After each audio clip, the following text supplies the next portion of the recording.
মায়াবতীর অভিশপ্ত অশ্রু। ফাল্গুন মাসের পূর্ণিমার রাত।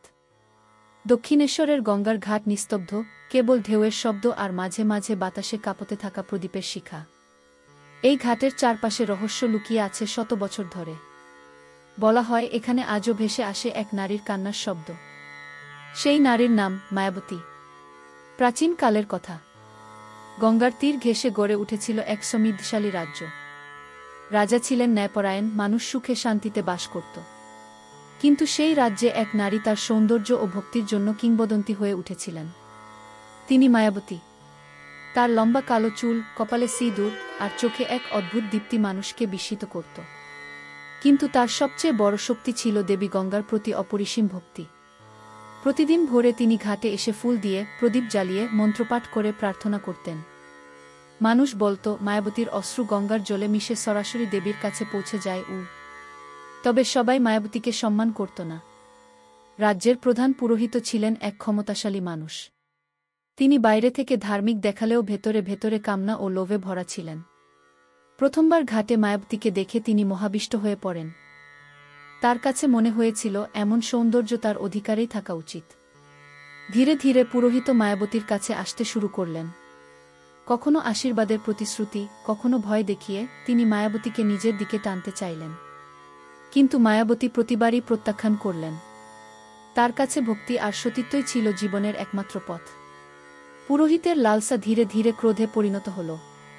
তিনি সিদ্ধান্ত নিলেন জোর করেই মায়াবতীকে নিজের করে নেবেন।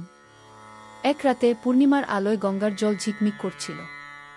ঘাট ফাঁকা, কেবল প্রদীপের আলোতে মায়াবতী বসেছিলেন মন্ত্রপাঠে মগ্ন হয়ে। হঠাৎ পুরোহিত পিছন থেকে এসে তাকে জোরে ধরে ফেললেন।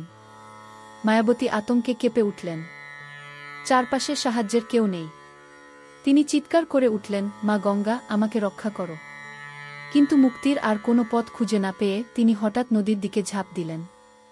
গঙ্গার জল প্রবল ঢেউ তোলে তাকে গ্রাস করল। সেই মুহূর্তে আকাশে বজ্রপাত হল, যেন দেবী নিজেই রুষ্ট হয়ে উঠেছেন। লোককথায় আছে সেই সময় দেবী গঙ্গা নিজে প্রকাশ হয়েছিলেন। ক্রুদ্ধ কণ্ঠে তিনি পুরোহিতকে অভিশাপ দিলেন, তুমি যতদিন বাঁচবে মানুষের ঘৃণা তোমাকে তাড়াবে। তোমার নাম চিরকাল অপমানের প্রতীক হয়ে থাকবে। আর মায়াবতীর দিকে তাকিয়ে দেবী বললেন, তোমার অশ্রু চিরকাল এই ঘাটে প্রবাহিত হবে। যে কেউ এখানে এসে অশ্রু ফেলবে তার জীবনে ঘটবে রহস্যময় অলৌকিক ঘটনা। সেই দিন থেকেই এই ঘাট অভিশপ্ত বলে পরিচিত হল। রাতে এখানে গেলে শোনা যায় এক নারীর কান্নার শব্দ। কারো কারো দাবি পূর্ণিমার রাতে প্রদীপ নিজের থেকেই জ্বলে ওঠে। অনেক ভক্ত আবার বলেন এখানে প্রার্থনা করলে অসম্ভব ইচ্ছাও পূরণ হয়।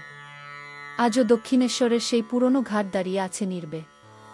গ্রামের বৃদ্ধরা বলেন মধ্যরাতে যদি কেউ একা বসে থাকে তবে দূরে দেখা যায় এক সাদা শাড়ি পরা নারী, হাতে প্রদীপ, চোখ ভরা অশ্রু।